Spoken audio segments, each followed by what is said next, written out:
Welcome to Trending in Education. Mike Palmer here. I'm joined today by Halley Bowman and Katherine Huete, who are working with SAGA Education and multilingual learners, helping us understand better what tutoring looks like in the 21st century and how we can bring solutions to people who really would benefit from it. We'll get into all that in a bit, but before we do any of that, Halley and Katherine, welcome to Trending in Education.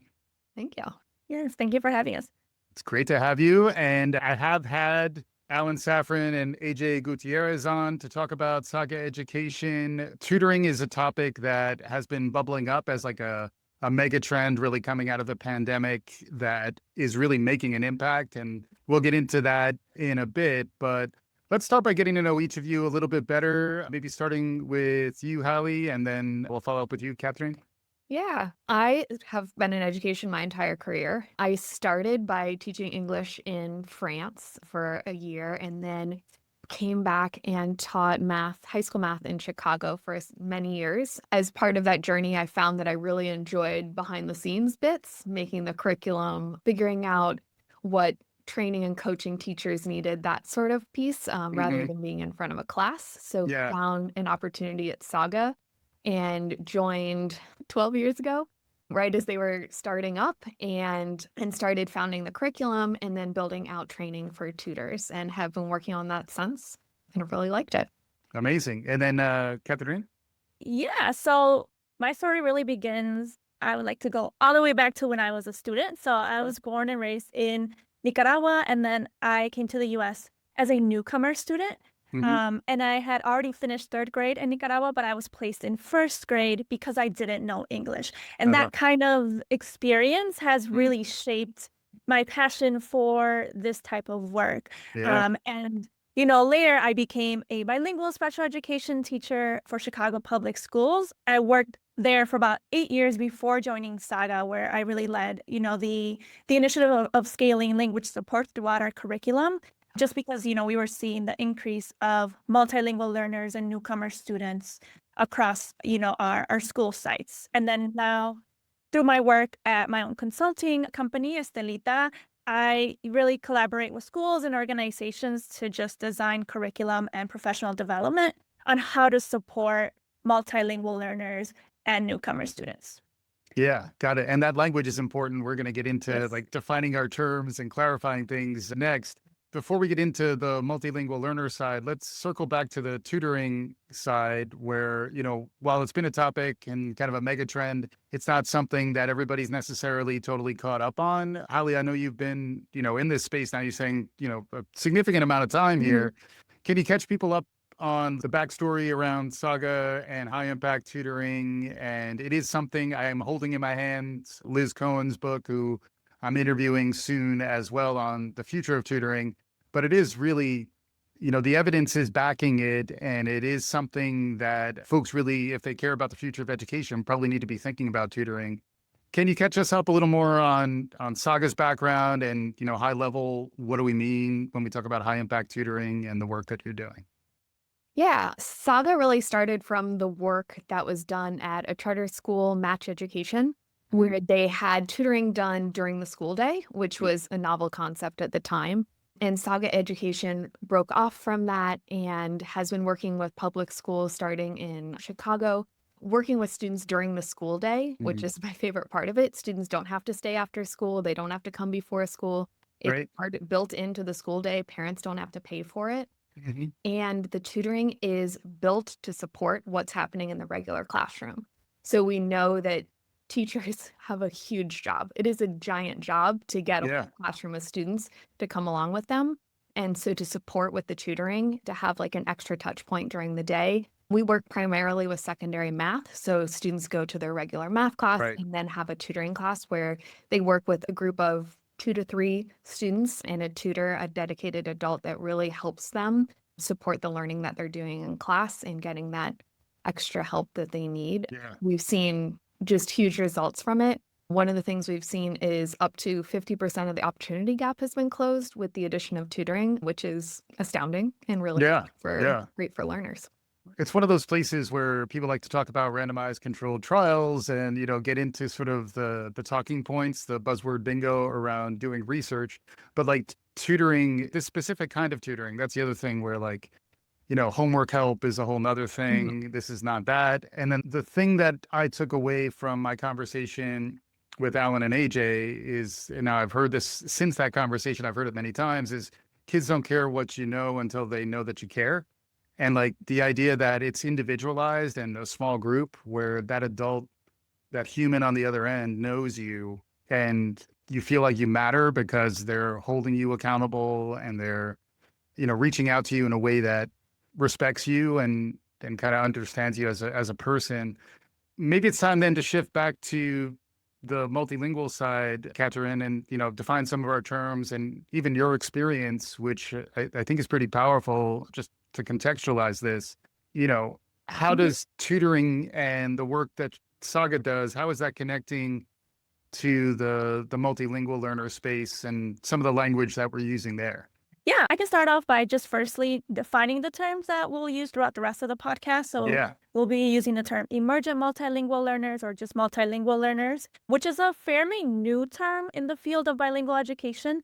When I was in school, the term that was used was ESL or Yeah. English as a second language learner. Shout out to Dana Gastick French, who turned me onto that term, and we'll include a link to that episode in the show notes. But I learned about it maybe a year and a half ago. Language evolves. It might be useful to kind of spend a little more time on why that language is better. Yeah. So when that term was used, I think it was under the assumption that for students, English was the second language. But now we know that for a lot of students, it might not be, right? It might be their third, fourth, right. fifth language. Why rank my languages? Exactly. Yeah. Yeah. Other schools might still use term English learner and haven't necessarily moved towards emergent multilingual learner. But, I really appreciate that SAGA is using the more asset-based term. Like you said, we're not ranking languages. Yeah. Letting students know that even their native language is valued within our work, within education, which is not always the case. And even to that point, you could aspire to become fluent to the point that you want it to be your main language, like who knows, leave it up to the individual. But I found it to be pretty striking in terms of your backstory, that your experience, having to go back 2 grades, just understanding that that's a context and then sort of building on what Halley was talking about. How do we get your workforce, with generally your tutors at SAGA, to understand the population, like their students, the kids that they're working with, maybe multilingual learners. Can you expand on that a little bit? Yeah, so, part of the work that we've done at SAGA is to provide professional development for tutors. And aside from like instructional strategies, some of that work is just on mindsets that tutors might have towards students, right? So some tutors, and not just tutors, right? Educators in general, we have this belief that because it's math, language might not necessarily need to be supported. Sometimes we think that math is a universal language, and just showing students numbers, they're going to get it. However, that's not the case. There's a lot of language in math, even if you're just looking at an equation. Even the way that math is written in some countries, like Spanish-speaking countries, we use a comma instead of a decimal. So even things like that, we have to explain that to tutors. And then also the misconception that just providing translations is enough to support students, when that's not always the case. We have seen students come with limited and interrupted schooling. And so even though they might be fluent in their native language, they might not have reading comprehension skills in that language. So just providing a translated version of a word problem, they might struggle with that, right? So how can we support students beyond translations, which is really, a lot of the focus on the strategies that we used at SAGA. Yeah. I was struck, I worked with AJ a bunch, AJ Gutierrez, who's now at Equal Opportunity Schools. I recently did an episode with him as well. But I was struck by how focused you get on very specific teaching moves and things that tutors can do or say that have an impact. It was a lot more well-researched and behavioral than maybe I anticipated. Halley, maybe picking up with you, how do you understand your tutors and how do you think about the best way to educate them? Because we do talk a lot about the future of work and, thinking about the nature of the emerging workforce, how we can train and develop people. I think the space you're working in is super relevant on a number of levels. Yeah. One thing is we want tutoring to be super accessible to anyone who wants to join the field. We don't want people to need to have a degree in education or Mhm. a deep background in education and student learning. Right. So all the strategies we use need to be quick to implement. Mhm. We can't spend a lot of time on theory because Yeah. some people really care about that, some people don't. But theory doesn't always translate into something that's really implementable that you can use tomorrow with a student. It's all So about praxis.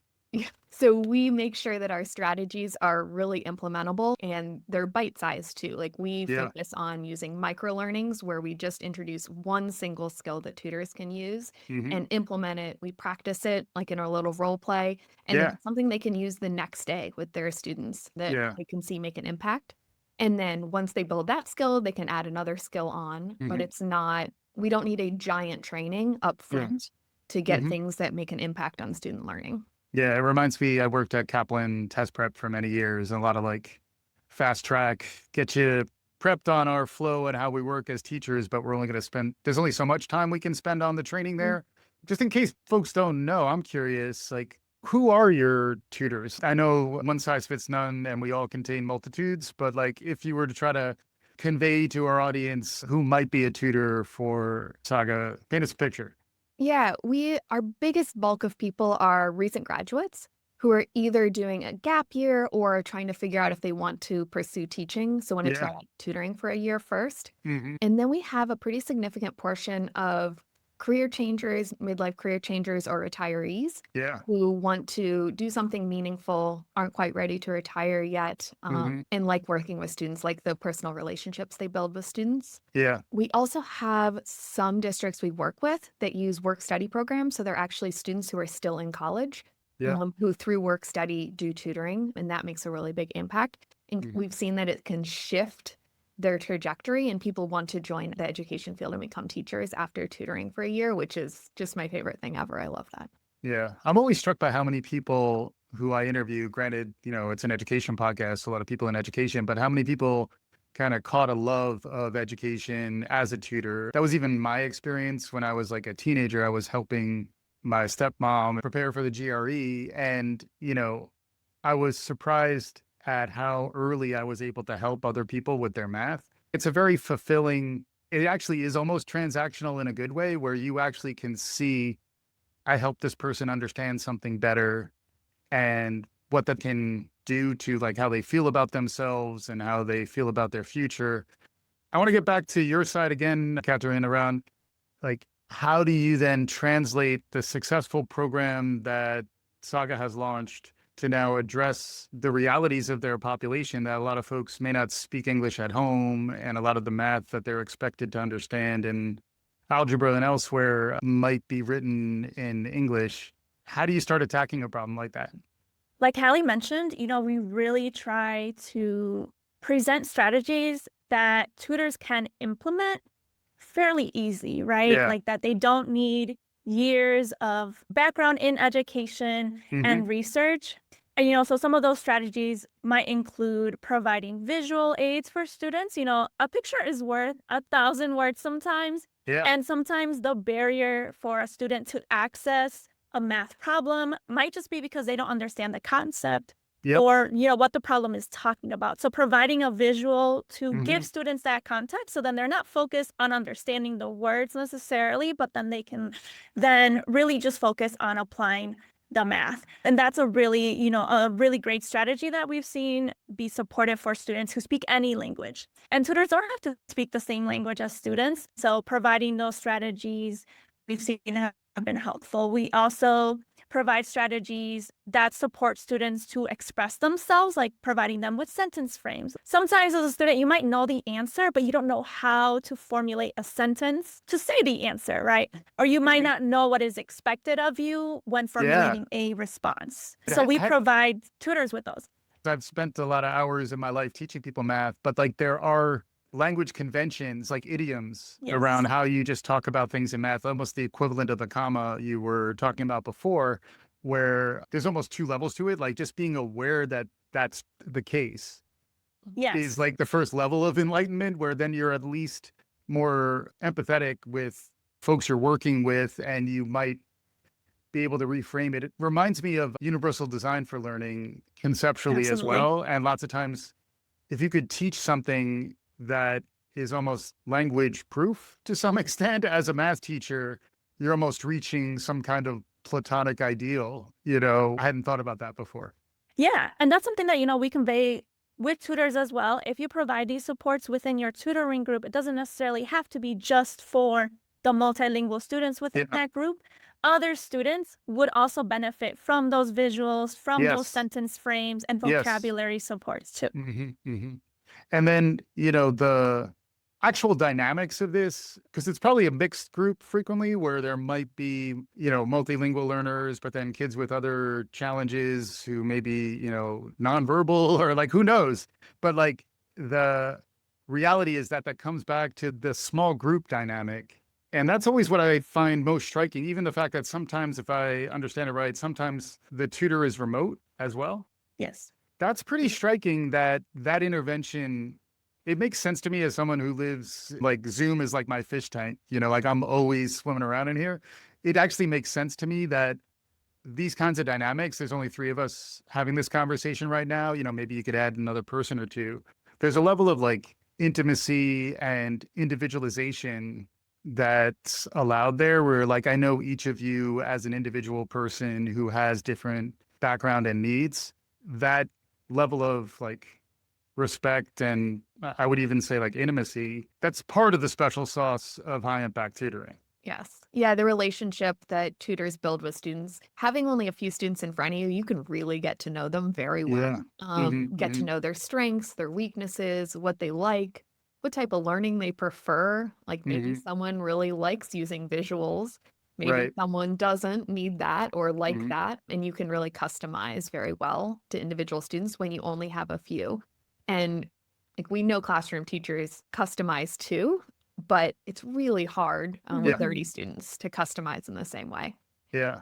And then I imagine there are cases where some of this could take place in Spanish or Korean or, whatever the language that the learner is more comfortable in, or even, I like to speak French badly and then revert to English just to show people that I can try, but I'm not, I try to growth mindset it, but then I revert to what I know best. And even that, sometimes that is a nod of respect. I'm at least trying to reach you differently. Yes. Thoughts on that?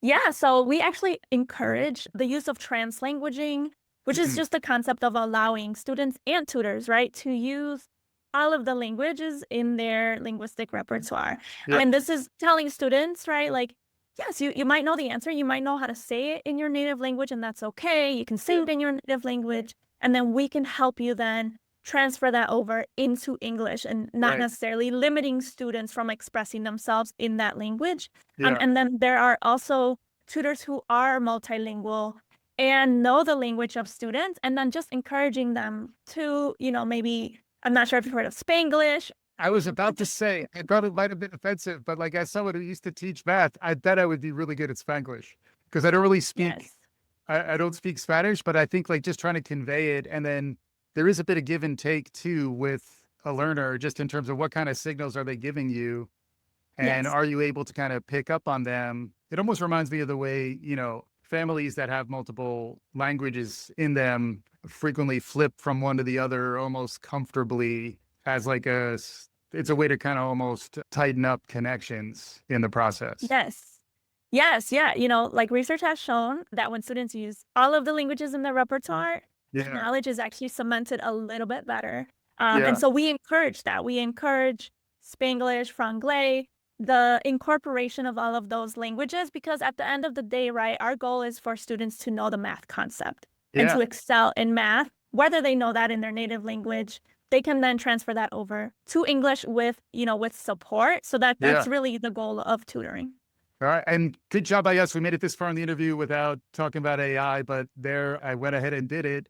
This is a place where I imagine some of that translation and some of the way people are thinking about language is changing to the point where I was just listening to someone who was talking about how they're never going to think about traveling the same way again now that they have live translation anywhere they go. It's a big thing. I guess we kind of answered it a little bit in our emphasis on the human connection part, but I'd be curious how there must be tools that are emerging that can kind of help with some of this stuff.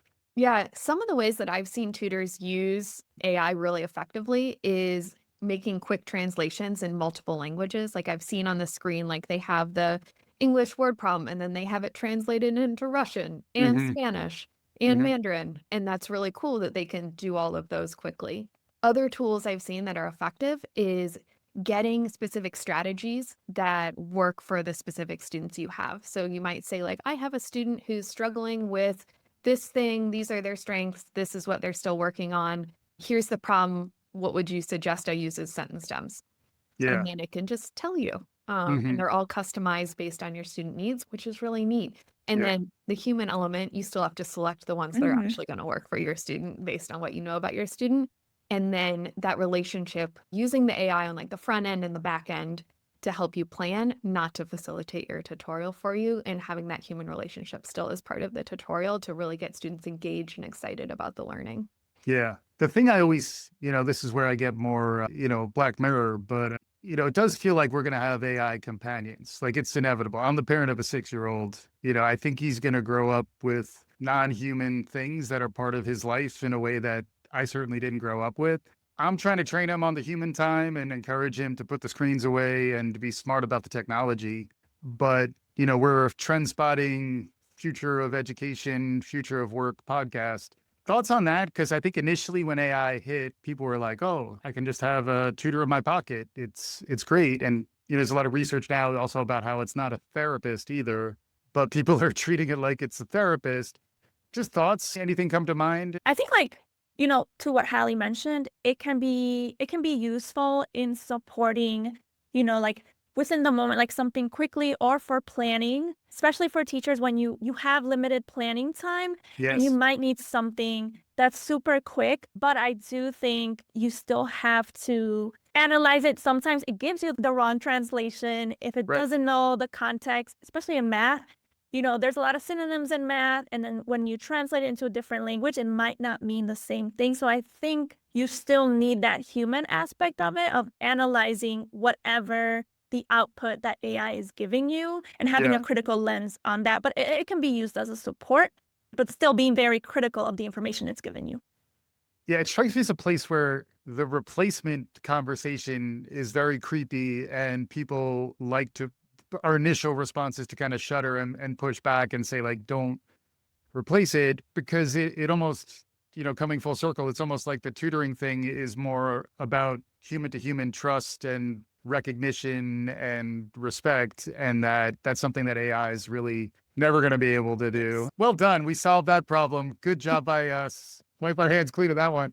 What else do we want to talk about? Any other points we haven't hit on as we get closer to wrapping up?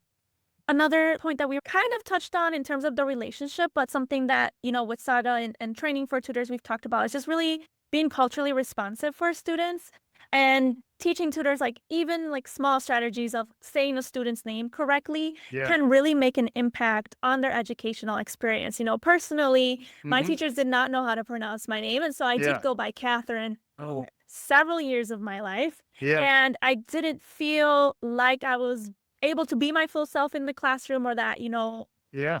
I was valued as a human because they didn't take the time to actually get to know me, get to know my language. Yeah. I am Latina, I speak Spanish, and a lot of teachers would make the assumption that I was from Mexico, and I'm not. And our cultures are Yeah. different. And so Right. sometimes when we do that, it can be more detrimental for students when we think we're connecting with their culture, Hmm. but we're really not if we're just making assumptions. So I think with Yeah. the small group aspect of it, tutors can Yeah. really connect and really know the culture of their students Yeah. You by need time. having more You intimate need time. conversations. Yeah. Yeah. Yeah. And if you Mhm. have like 30 kids in your class, you almost It's have to harder. go quick, and then you rely on stereotypes and generalizations Yes. that kind of disconnect people at a time when we know, students are disconnecting. Like they're not Yes. as engaged. We still have absentee issues. As we wrap up here, we'll include links to the work that SAGA is doing and to Katherine's consultancy in the show notes. As we wrap up, thoughts for our listeners, advice, anything you want to make sure they walk away with?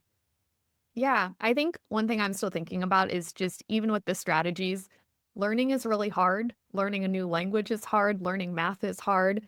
And it doesn't always go according to plan, and it doesn't always go at the same speed all the time. Sometimes kids will pick up things extremely quickly, like at shocking speeds. Yeah. And then sometimes it'll seem like you're trying to get at the same thing for weeks. And both of those are normal and okay. Yeah. So not getting discouraged if it doesn't seem like you're zipping to the end according to your plan exactly right at the Yeah. beginning. Yeah. That's a great point. And it's almost like thinking about training the trainers, like if you can get your tutors to stick with it and show the grit and the passion for the work, that's something that then translates to the people that they work with. Mhm. And it is very much a human kind of relational set of skills. I had Isabel Howe on a little while back, and she was talking about RQ, your relational intelligence, and how you use language to teach math in a way that is like connected and empathic. I don't think I'll think about that the same way moving forward. So thanks to both of you for elevating my thinking. Hopefully our listeners had a similar experience. Final thoughts? I think that with appropriate supports, collaboration, education is moving to the understanding that students don't have to choose necessarily between learning English or learning math, that they are able to do both, that we do not have to necessarily place students in lower grades because they don't know English, right? That we just Right. need to provide more accessible content for students and strategies that support them. Amazing stuff. Katherine Huete and Halley Bowman, SAGA Education. Thank you so much to both of you for joining me on today's episode. All right. Thank you so Thank much. you. And for our listeners, hopefully you liked what you heard. We'll be back again soon. Tell your friends. This is Trending in Education.